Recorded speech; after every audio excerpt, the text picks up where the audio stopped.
Hello बच्चों, let's read this question. What question says explain grouping of cells in parallel across a load resistance R and justify its use.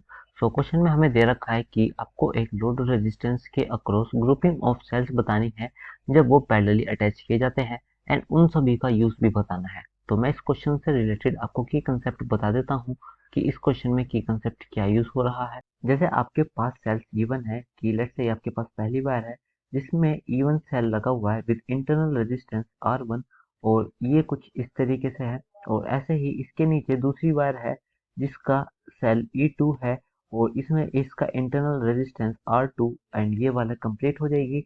ऐसे ही करके नीचे let's say ये वाली last wire है, इसमें आपका EN सेल है और इसका internal resistance R1 not R1 this is RN।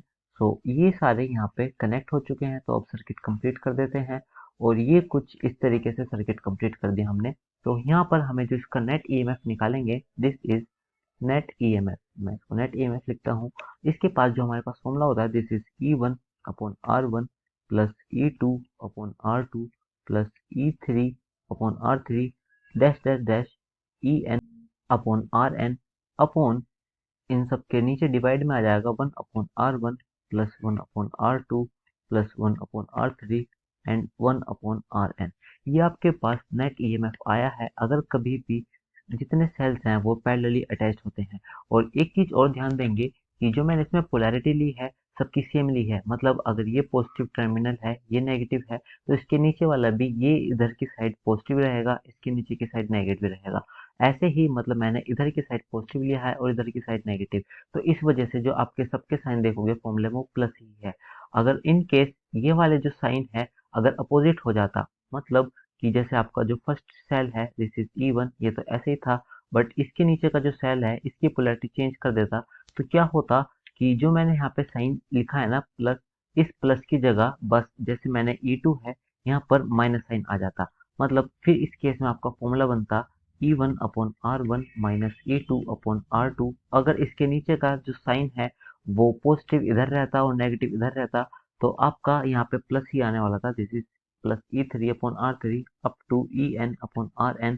नीचे तो आपका रेजिस्टेंस है तो रेजिस्टेंस में सिंपल आपका 1/R1 plus 1/R2 plus 1/R3, ये तो सिंपल ऐड ही होंगे। और ये आपका नेट ईएमएफ इस केस में आया है। इसका मतलब अगर मैं इसको जनरलाइज वे में लिखूं तो ये फॉर्मूला कुछ ऐसे बनेगा, net EMF is equals to summation of E upon Rn, this is En upon Rn upon summation of 1 upon Rn। और ये आप साइन के साथ देखेंगे कि जिस तरफ भी आप पोलैरिटी ले रहे हो उसका साइन जरूर चेक कर लेना।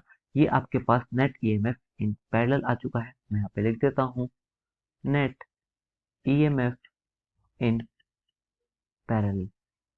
सो ये आपके पास नेट ईएमएफ आ चुका है। अब हम देखते हैं कि इसका यूज क्या है। तो let's move to the next page. So हमारे पास जो ई नेट आया था, मतलब ईएमएफ की नेट, वो था summation of E N upon R N with sign upon summation of 1 upon R N. ये आपके पास नेट ईएमएफ आया है जब वो सारे के सारे पैरेलली अटैच्ड होते हैं।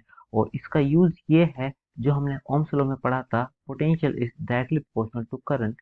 इसका मतलब अगर मैं पोटेंशियल बढ़ाऊंगा तो उसके साथ साथ सर्किट में करंट की वैल्यू भी बढ़ेगी। और अगर करंट इंक्रीज होगा तो हम अपने अप्लायंसेस ज़्यादा अच्छी तरीके से यूज कर पाएंगे। तो ये कहता है दिस